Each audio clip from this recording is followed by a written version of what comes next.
기도하겠습니다. 하나님 감사합니다.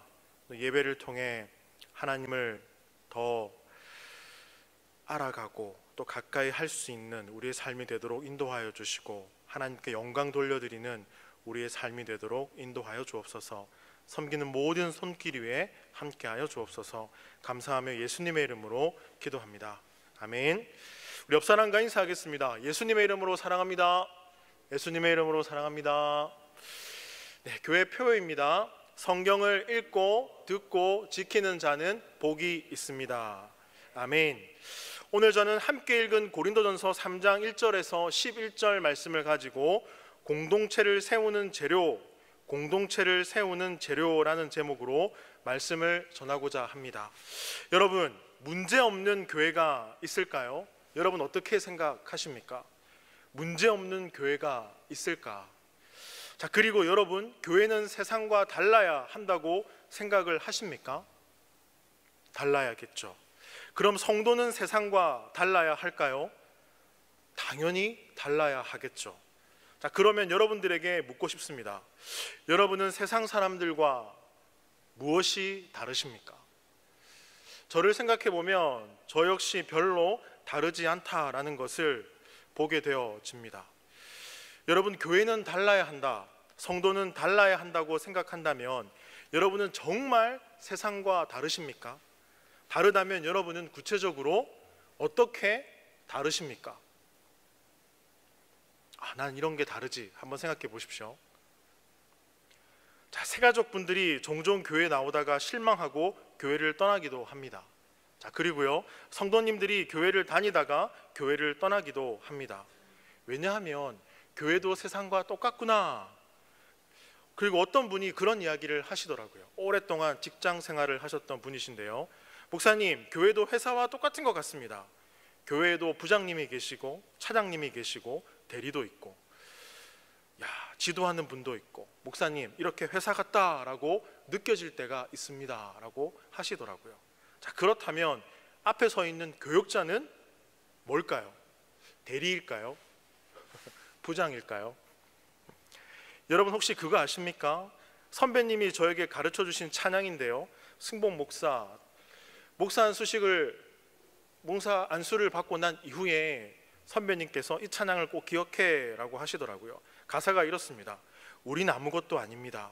나는 아무것도 모릅니다. 오늘 이 시간 우리는요, 고린도 교회를 통해서 공동체란 무엇인가를 살펴보고자 합니다. 뭐라고요? 공동체란 무엇인가? 여기서 공동체에 대해서 모르시는 분이 있습니까? 공동체에 대한 정의를 한번 내려주십시오 라고 말씀을 드리면 모두가 다 정의를 내리실 수 있습니다.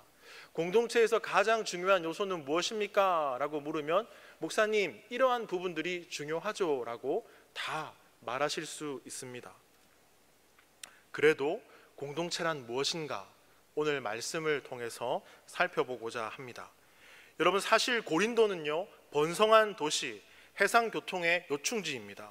그래서 많은 문화가, 종교가 유입이 되어서 이 고린도 안에 형성이 되었습니다. 바울은 이 화려한 도시, 많은 우상과 종교가 가득한 이 도시, 영적으로 척박한 고린도에 교회를 세웁니다. 그 교회의 이름은 고린도 교회입니다. 우리가요, 미루어 짐작할 수 있는 것은 고린도 교회 성도들이 믿음 생활을 하는데 얼마나 많은 유혹들이 있었을까 짐작할 수 있죠. 왜요? 화려한 도시, 손만 뻗으면 유혹에 넘어갈 수 있는 그런 상황들. 여러분, 그 속에서 성령님이 고린도 교회 고인들과 함께 하십니다. 그리고 반면에요, 고린도 교회 성도님들은 뜨거움이 있고 열정이 있는 성도들이었습니다. 특별히 우리 온누리교회 성도님들 모두 열정이 있고 뜨거움이 있으시죠? 오전 예배는 아무도 아멘 안 하셨거든요. 오후 예배는 한 분 아멘 하셨습니다. 감사합니다, 집사님. 너무 위로가 됩니다. 열정 있고 뜨거움이 있는 것은요, 굉장히 좋은 일입니다. 그러나 고린도 교회 성도들의 이 열정과 열심은 때때로 시기와 분쟁으로 이어지기도 했습니다. 자, 1장 3절 말씀을 다 같이 한번 읽어 보겠습니다. 너희는 아직도 육신에 속한 자로다. 너희 가운데 시기와 분쟁이 있으니 어찌 육신에 속하여 사람을 따라 행함이 아니리요. 여기에 보시면 시기라는 단어가 나옵니다. 이 시기라는 단어는 헬라어로 젤로스라고 합니다. 영어로는 질러스라고도 하는데요, 뜻이 두 가지가 있습니다. 첫 번째는 열심입니다. 두 번째는 질투입니다. 이것이 좋은 의미로 사용될 때는 성경에서 열심과 열정으로 쓰여집니다. 그리고 어떤 문맥에서는 시기와 질투, 분개로 그 의미가 나타납니다. 아니라 다를까 오늘 본문이 그렇습니다. 열심과 열정이 아니라 시기와 질투, 분개라는 의미로 쓰여졌죠. 자, 여러분, 고린도 교회 성도들은 영적인 열심과 사모함이 있는 사람들이었습니다. 또 누군가 가지고 있는 이 열정과 열심을 가지고 그들이 가지고 있는 은사를 부러워했습니다. 자, 그리고 어떤 교인들은 자신이 가지고 있는 그 영적인 열심, 은사를 자랑하기도 했습니다. 오늘 제가 이 자랑이라는 단어를 사용할 텐데요, 어떤 상황에서 이 자랑이라는 단어를 사용하는지, 몇 번 사용하는지 살펴주시면서 말씀을 들으시면 좋을 것 같습니다. 여러분, 고린도 교회에는 누군가 하나님으로부터 받았던 영적인 은혜라든가 사랑이라든가 그 능력을 자랑하는 사람들이 있었습니다. 즉 공경하게 나는 이런 은사가 있어, 나는 이런 능력이 있다라고 떠벌리는 사람들이 있었습니다. 나는 이런 체험이 있지, 나는 신령해, 나는 완전해, 이렇게 말하는 사람들이 있었다라는 겁니다. 그런 사람들에게 사도 바울은 오늘 본문을 통해서 뭐라고 말할까요? 이렇게 말합니다. 어린아이 같다. 아직도 밥을 먹지 못하는, 이유식이나 먹어야 되는 젖먹이 아이와 같다라고 말합니다. 자, 그러면서 우리가 방금 읽은 3절 말씀을 통해서요, 확인할 수 있는 것이 있습니다. 3절 말씀 다시 한번 보십시오. 너희는 아직도 육체에 속한 자로다. 그렇죠. 너희는 아직도 육체에 속한 인생이다 라고 사도 바울은 말하죠. 그러나 여러분, 고린도 교회에서는요, 당시에 영적인 은사를 사모하고 이 은사 체험을 많이 한 사람들이 성숙하다라고 여겨졌습니다. 나는 영적인 사람이야, 신령한 사람이야 라고 이야기하는 그들에게 바울은 말합니다. 아니, 육체에 속한 사람들, 어린아이와 같은 사람들, 젖먹이와도 같은 사람들이라고 말합니다. 자, 그러면 여러분, 사도 바울은 왜 이런 말을 그 사람들에게 했을까요? 그들이 교회에 열심이 있고 하나님을 향한 열정이 있고 영적인 열심을 가졌는지는 모르지만 그들의 중심에 1장 3절 말씀에 3장 1절 말씀에 비추어 보면은요, 시기와 분쟁이 있었기 때문입니다. 시기와 분쟁. 여러분, 열심이 있고 열정이 있다 보면 서로 부딪히기도 하고요, 의견 충돌도 자연스럽게 생기지 않습니까? 그런데 열심이 때로는요, 비교하게 만듭니다. 때로는 시기와 분쟁으로 이어지기도 합니다. 이 시기와 분쟁 이면에는 열심만 있는 것이 아닙니다. 이 시기와 분쟁 이면에는 우월주의가 있습니다. 이것이 무엇인가? 내가 너보다 낫다라는 겁니다. 내가 저 사람보다 낫다라는 겁니다. 내가 더 성숙하지, 완전하지, 신령하지. 여러분 진짜 한번 생각해 보십시오. 다른 사람들과 비교해서 내가 조금 더 나은 거 있지 않습니까? 있죠. 좀 떨어져 있지만 옆 사람에게 한번 얘기해 볼까요? 난 이게 좀 나아요. 사실대로 한번 얘기해 볼까요? 그렇다면 고린도 교회 성도들은 어떤 기준과 잣대로 스스로를 좀 우월하다고 생각했을까요? 고린도 교회 성도들은요, 상대방이 가지고 있는 영적인 은사들을 통해서 나는 저 사람보다 낫다, 나는 이런 영적인 체험이 있어, 낫다라고 자랑을 했었습니다. 자, 여러분 12장으로 가보겠습니다. 고린도전서 12장. 자, 고린도전서 12장에 가면 성령의 은사가 나옵니다. 다양한 은사가 소개되어지고 있는데요, 눈으로 한번 말씀을 보십시오.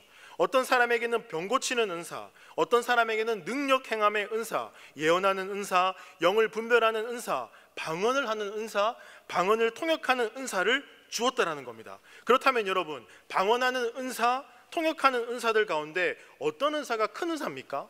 그런 게 있습니까? 네가 받은 은사가 크니 나는 이런 은사가 있어, 이러면서 옥신각신 다툰 게 당시의 교회였습니다. 그런데 여러분, 영적인 체험도 없고 방언을 못하면 뭔가 부족합니까? 믿음이 없어 보입니까? 여러분, 체험이 있든지 없든지 방언을 하든지 못하든지 그것은 여러분의 믿음의 척도가 아닙니다.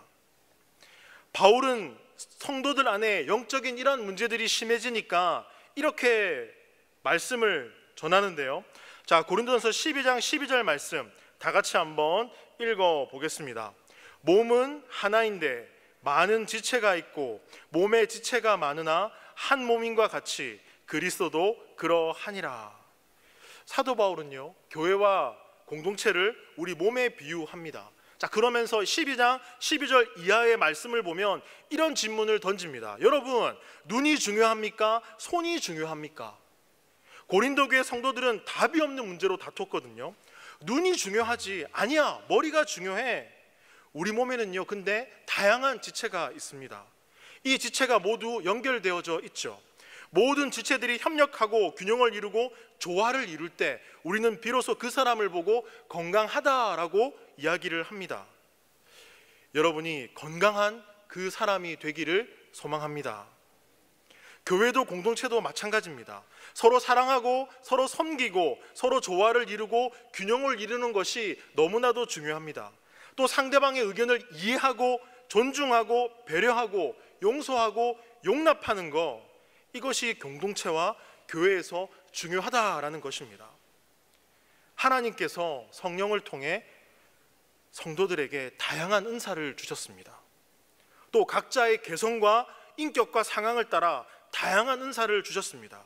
그렇다면 우리는요, 하나님은 왜 똑같은 은사를 주시지 않으시고 다양한 은사를 주셨을까라고 질문해 볼 수 있지 않겠습니까? 여러분, 왜 각자 다양한 은사를 주셨을까요? 누군가에게는 병 고치는 은사, 방언하는 은사, 통역하는 은사, 그것은요, 그리스도 안에서 서로 협력하며 여러 지체들이 한 몸을 이루어라 라는 의미가 담겨 있습니다. 바울은 지금 그렇게 고백하는 것입니다. 그 누구도 덜 중요하고 더 중요하다라는 것이 아닙니다. 내가 중요하면 상대방도 중요하죠. 중요하지 않은 사람이 없다라는 것입니다. 모두가 다 중요하다라는 겁니다. 누가 볼 때는 야, 저 은사 가진 저분 탁월하다, 저 은사는 별거 아닌 것 같은데 라고 하겠지만 바울은요 말합니다. 모두가 중요하고 모두가 필요하다라고요. 그런데 문제는요, 시기와 분쟁으로 가득한 사람들은 마치 우리의 몸을 분해하듯이 난도질하듯 이야기합니다. 여러분 한번 생각해 보십시오. 우리 몸을 분해한다고 생각해 보세요. 분해하는 순간 생명이 사라집니다. 이를테면 손만 있다고 하면 뭘 할 수 있겠습니까? 눈만 있다고 하면 뭘 할 수 있겠습니까? 하나님은 잘하시는 것처럼 고린도 교회에 바울과 아볼로를 세우십니다. 자, 바울은요, 다시 고린도전서 3장으로 돌아가 보겠습니다. 바울은 자신을 고린도전서 3장 6절에서 심는 자에 비유합니다. 심는 자, 나는 복음의 씨앗을 여러분들에게 뿌렸습니다 라고 이야기하죠. 자, 반면에 3장 6절에서 아볼로는요, 물을 주는 자로 비유를 합니다. 즉 바울이 개척한 교회에 와서 바울을 도와주고 물을 주고 섬기는 일, 양육해주고 이런 일들을 했다라는 겁니다. 그런 의미에서 주는 자로 비유를 하죠. 그렇다면 질문 하나 드리겠습니다. 여러분, 교회를 개척한 바울이 더 중요합니까? 아니면 개척한 교회에서 성도들을 양육한 아볼로가 더 중요합니까? 누가 더 중요합니까? 모두가 다 중요하죠. 그런데 여러분, 고린도 교회의 가장 큰 문제는요, 분쟁과 파당이었습니다. 즉 분쟁과 파당 세력 다툼이 문제였죠. 바울과 아볼로가 이 분열을 조장했을까? 그렇지 않습니다.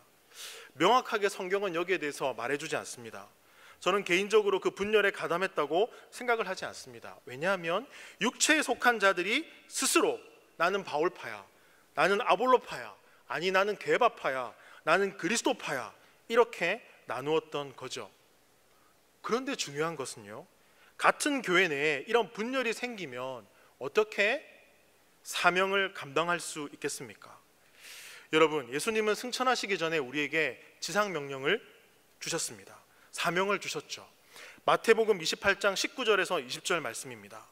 그러므로 너희는 가서 모든 민족을 제자로 삼아 아버지와 아들과 성령의 이름으로 세례를 베풀고 내가 너희에게 분부한 모든 것을 가르쳐 지키게 하라. 볼지어다 내가 세상 끝날까지 너희와 항상 함께 있으리라 하시니라. 교회가, 성도가, 공동체가 이 지상명령을 감당한다는 것은 영적 선전포고를 하는 것과 마찬가지입니다. 저와 여러분이 예수 그리스도를 구주로 믿고 하나님의 자녀로 살아가겠다는 건 역시 세상을 향해 영적인 선전포고를 한 것입니다. 나는 세상의 가치관이 아니라 하나님의 말씀을 따라 살아가겠다는 선포죠. 그러니 여러분들이 누군가에게 하는 말들에 있어서는요, 책임을 지셔야 됩니다. 사랑하겠습니다 라고 하면 사랑하셔야죠. 기도하겠습니다 라고 하면 기도하셔야죠. 왜요? 영적인 선전포고를 하셨으니까요. 어둠의 권세, 사단의 권세, 세상 권세의 정면으로 영적인 선전포고를 한다라는 것입니다. 여러분, 교회가, 성도가, 공동체가 이 사명을, 지상명령을 감당하기 위해서는요, 올인해도 될까 말까입니다. 총력을 기울여도 감당할 수 있을까 말까 할 정도로 주님의 명령, 사명을 감당한다는 것은 그만큼 어려운 일입니다. 그런데 교인들끼리 싸우고 자중질환을 일으킨다면 어떻게 되겠습니까? 그 공동체는 결국 망할 수밖에 없죠. 여러분, 죽 써서 개 준다라는 속담이 있습니다. 죽 써서 개 준다라는 것이 아니라 아마 죽 써서 사단에게 주는 거죠. 여러분, 고린도 교회 성도들은 하나님을 향한 남다른 열정과 열심이 있었습니다. 그런데 그들 안에는요, 비교의식이 있었습니다. 그 열심이 경쟁으로 이어지기도 했습니다. 그러나 저는 열심에서 비롯된 어느 정도의 경쟁은요, 용납할 수 있다고 생각합니다. 그러나 안타까운 것은 그 열심이 시기와 분쟁과 파당과 파벌로 이어진다, 이것이 문제가 있다라는 거죠. 고린도 교회 성도들은 열심과 열정이 있었고요, 영적으로 많은 체험을 했습니다. 그러나 바울은 그 고린도 교회를 바라보면서 깊은 병에 들었다는 것을 발견하게 됩니다. 고린도 교회가 가지고 있었던 이 깊은 병은요, 시기와 분쟁의 병입니다. 질투의 병, 갈등의 병입니다. 사도 바울은 고린도 교회가 더 성장할 수 있고 하나님의 사명을 감당할 수 있는데 이 시기와 분쟁의 병 때문에 위기에 처하게 되었다라는 것을 깨닫게 되죠. 이렇게 그냥 두면 영적으로 말라 비틀어지고 말겠구나라는 것을 깨닫게 됩니다. 그래서 사도 바울은요, 하나의 해법을 제시합니다. 해법을요. 자, 고린도전서 3장 7절입니다. 다 같이 한번 읽어 보겠습니다. 그런즉 심는 이나 물 주는 이는 아무것도 아니로되 오직 자라게 하시는 이는 하나님뿐이니라. 아멘. 고린도 교회 성도들 안에는요, 자기를 향한 조명이 있었습니다. 즉 어떤 지도자, 어떤 사람을 향한 조명이 있었습니다. 시기와 분쟁 속에서 바울은요, 모든 사람을 향한 관심과 이 조명을 끕니다. 그리고 어둠 속에서 오직 한 분만을 비춥니다. 그리고 그분만을 자랑하죠. 어떤 고백을 하냐면요, 7절입니다. 다 같이 다시 한번 읽어보겠습니다. 그런즉 심는 이나 물 주는 이는 아무것도 아니로되 오직 자라게 하시는 이는 하나님뿐이니라. 아멘. 하나님을 바라봅니다. 고린도 교회 성도들 안에 이 어설픈 논쟁 가운데에 답도 없는, 밑도 끝도 없는 이 이야기 가운데에 도돌이표처럼 반복되는 이러한 다툼 가운데에 바울은요, 그 문제의 종결자를 소개합니다. 그리고 바로 그분을 자랑하죠. 여러분, 게바가 누굽니까? 아볼로가 누굽니까? 바울이 누구죠? 그리스도가 누굽니까? 그 파가 중요합니까? 라고 하면서 우리는 오직 하나님만 바라봐야 합니다 라고 말하죠. 모든 영광과 조명이 하나님께 집중되어야 됩니다 라는 해법을 이 고린도 교회에 제시하고 있는 것입니다. 어둠 가운데 하나님을 비추기 시작합니다. 여러분, 하나님 앞에 우리가 무엇을 자랑하고 내세울 수 있겠습니까? 저는 말씀을 준비하면서 한 단어가 떠올랐습니다. 따라해 보겠습니다. 심부름꾼. 심부름꾼. 모두가 다 할 때까지. 심부름꾼. 심부름꾼. 설교를 못 마칠 것 같네요. 심부름꾼. 저와 여러분은 하늘의 심부름꾼입니다. 우리가 어떤 위대한 사역을 감당한다 하더라도요, 사람들이 아무리 우리를 칭찬한다고 하더라도 우리는 심부름꾼입니다. 좀 더 격하게 얘기하면 우리는요, 종입니다. 뭐라고요? 종입니다. 종. 종이 주인 앞에 무엇을 자랑하겠습니까? 주인님, 제가 오늘 이만큼 했어요. 저 잘했죠? 이러한 공적을 제가 만들었어요. 이렇게 자랑할 종이 어디 있습니까? 주인 앞에 서면 제가 마땅히 해야 할 것을 했습니다 라고 이야기를 하겠죠. 여러분, 칭찬과 인정에 목말라 하지 마시기 바랍니다. 그저 주인 앞에 마땅히 해야 될 것을 하면 칭찬과 인정은요, 따라오게 되어 있습니다. 바울은 이어서 건축의 비유를 통해서 쐐기를 박습니다. 그 해법의 쐐기, 3장 11절 말씀 다 같이 한번 읽어보겠습니다. 이 닦아둔 것 외에 능히 다른 터를 닦아둘 자가 없으니 이 터는 곧 예수 그리스도라. 아멘. 이 터는 곧 예수 그리스도라. 이 이야기는요, 교회는, 공동체는 그리스도 위에 세워져야 합니다 라는 이야기입니다. 그렇다면 그리스도라는 이 복음의 반석 위에 어떤 재료를 써야 되겠습니까?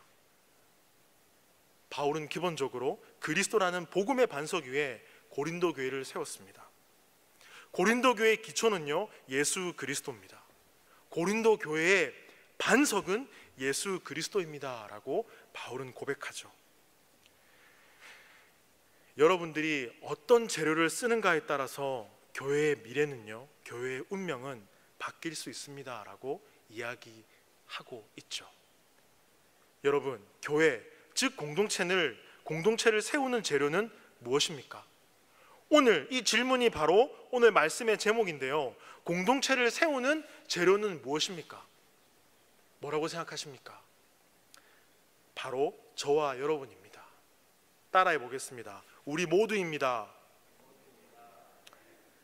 이렇게 말씀을 전하고 있는 저를 보면 언젠가 목사님은 떠날 사람이잖아요 라고 생각할지도 모르겠습니다.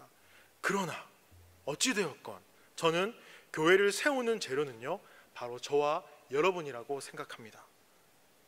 바울은 건물의 비유를 통해서 우리가 하나님의 성전입니다 라고 이야기합니다.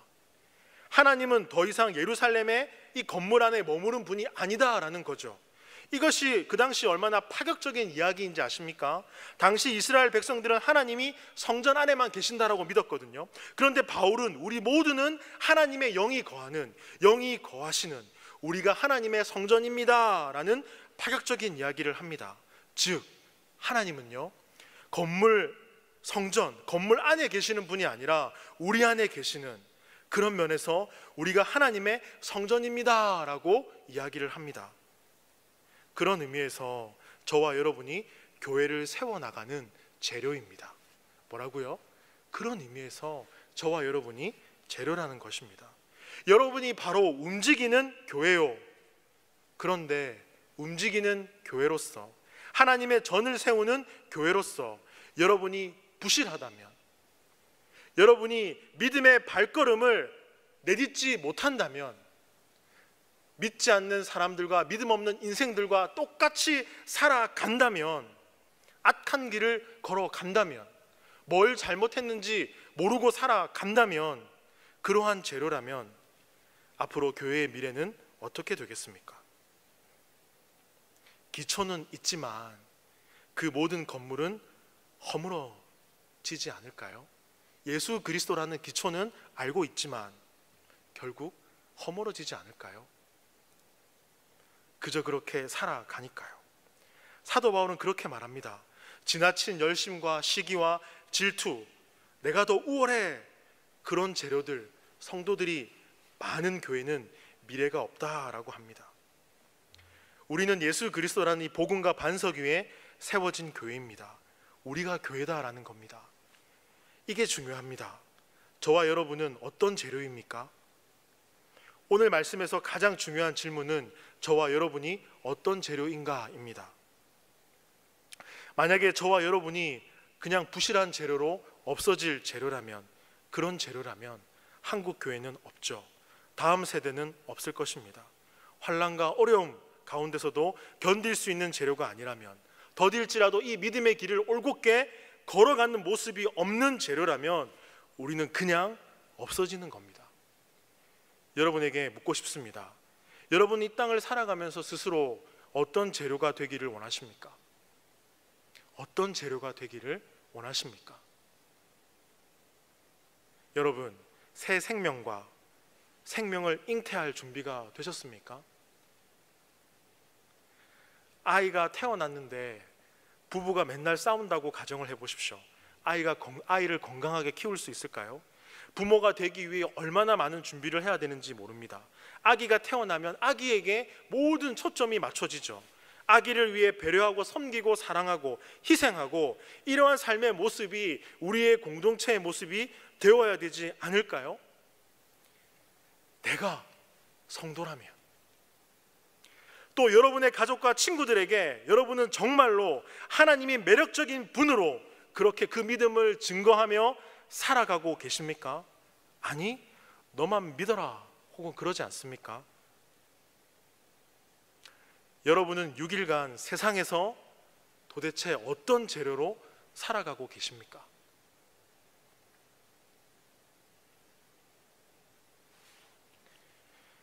여러분들을 보면서 이 움직이는 교회가 걸어간다, 그런 이야기를 합니까?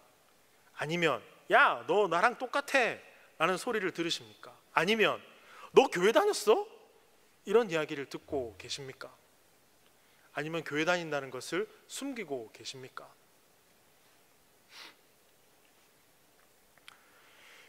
(6일간의) 시간이 여러분들의 체질이 바뀌는 시간이 되기를 소망합니다.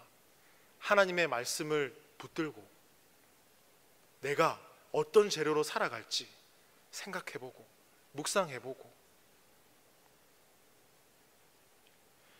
우리의 모든 시기와 다툼의 조명을 끄고 경쟁과 자기 의라는 자신을 향한 그 조명도 끄고, 모든 불이 꺼진 상황에서 모든 조명을 하나님께 비출 수 있는 성도, 재료가 되기를 소망합니다. 우리 안에 여러 가지 목소리가 있습니다. 다투고 아웅다웅 할 수 있습니다. 그런데 중요한 것은 그 마음들 가운데 하나님을 비추고자 하는 마음이 있는가, 그것을 살펴보는 것이 중요합니다. 우리는 예수 그리스도라는 복음과 반석 위에 세워진 재료들이고, 우리 한 사람 한 사람이 교회입니다. 그렇다면 이제는 건강한 공동체가 되어야 되지 않겠습니까? 건강한 신앙생활을 하는 성도로, 재료로 살아가야 되지 않겠습니까? 여러분, 예수 그리스도라는 복음과 반석 위에 세워진 재료들이라는 사실을 잊지 마시고, 이 믿음의 길을, 주님의 발자취를 따라 걸어갈 수 있는, 그리에서 하루하루 성장하며 자라는 성도가, 자녀가 되어 가시기를 소망합니다. 이 말씀 기억하시면서요, 우리 다 같이 기도하겠습니다. 사랑하는 하나님, 감사합니다. 우리가 공동체의 재료라는 사실을 잊지 않고, 복음과 반석 위에 세워진 재료라는 사실을 잊지 않고 믿음의 이 길을 걸어가기를 소원합니다. 하나님께서 원하시는 재료가 되어 나의 삶을 드리고 그리스도를 나의 구주로 고백하며 자녀됨의 삶을 살아가는 우리들의 삶이 되기를 기도합니다. 하나님, 때론 힘이 들겠지만 주님을 바라보며 공동체 안에서 주님이 원하시는 삶을 살아갈 수 있는 우리가 될 수 있도록 주님 인도하여 주옵소서. 주셔서 예수 그리스도의 터 위에 교회를 세워주시니 감사합니다. 우리 안에 있는 육체의 소욕들로 인해 교회와 공동체 안에 시기와 분쟁과 질투와 아픔과 갈등이 있음을 고백합니다.